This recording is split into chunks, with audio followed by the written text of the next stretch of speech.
TV 20 Kannada ವಾಹಿನಿಗೆ ಸ್ವಾಗತ. ಭಾರತೀಯ ಸೇನೆ ನಡೆಸಿದ ಆಪರೇಷನ್ ಸಿಂಧೂರ ಕಾರ್ಯಾಚರಣೆ ಬಗ್ಗೆ ಇಂದು ಸಿಎಂ ಸಿದ್ದರಾಮಯ್ಯ ತಮ್ಮ ಕಾವೇರಿ ನಿವಾಸದಲ್ಲಿ ಸುದ್ದಿಗೋಷ್ಠಿ ಮಾಡಿದ್ರು. ಸಿಎಂ ಸುದ್ದಿಗೋಷ್ಠಿಗೆ ಇಂದು ತಮ್ಮ ಹಣೆಯಲ್ಲಿ ಕುಂಕುಮ ಇಟ್ಟಿದ್ದು ರಾಜಾಜಿಸ್ತಾ ಇತ್ತು. ಇನ್ನು ಸುದ್ದಿಗೋಷ್ಠಿ ಆರಂಭಕ್ಕೂ ಮುನ್ನ ತಮ್ಮ ಹಣೆಯಲ್ಲಿ ಕುಂಕುಮ ಇಟ್ಟಿದ್ದರ ಪ್ರಶ್ನೆಗೆ ಉತ್ತರಿಸಿದ ಸಿದ್ದರಾಮಯ್ಯ, ಪಟಾಲಮ್ಮ ದೇವಸ್ಥಾನಕ್ಕೆ ಹೋಗಿದ್ದೆ. ಜಯನಗರದಲ್ಲಿ ಇರುವ ಪಟಾಲಮ್ಮ ದೇವಿಯ ಊರ ಜಾತ್ರೆ, ಅಲ್ಲಿಗೆ ಹೋಗಿ ದೇವಿಯ ದರ್ಶನ ಮಾಡಿಕೊಂಡು ಬಂದೆ. ಆ ದೇವಿಯ ದೇವಸ್ಥಾನದ ಕುಂಕುಮ ಎಂದು ಸ್ಪಷ್ಟನೆ ಕೊಟ್ಟಿದ್ದಾರೆ. ಇನ್ನು ಸಿಎಂ ಸಿದ್ದರಾಮಯ್ಯ ಹಣೆಯಲ್ಲಿ ಕುಂಕುಮ ಇಟ್ಟುಕೊಂಡು ಸುದ್ದಿಗೋಷ್ಠಿ ನಡೆಸಿದ್ರ ಕುರಿತು ಸಾಮಾಜಿಕ ಜಾಲತಾಣದಲ್ಲಿ ಸಾಕಷ್ಟು ಚರ್ಚೆ ಕೂಡ ಆಗ್ತಾ ಇದೆ.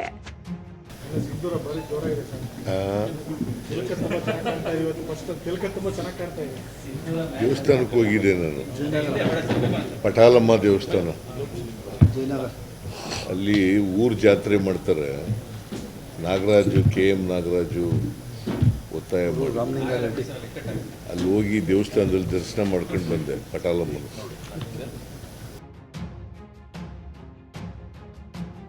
ಕನ್ನಡಿಗರ ಮೆಚ್ಚಿನ ನಿಮ್ಮ ಟಿವಿ 20 ಕನ್ನಡ ವಾಹಿನಿ ಇದೀಗ ಟಿವಿಯಲ್ಲಿ ಲಭ್ಯ.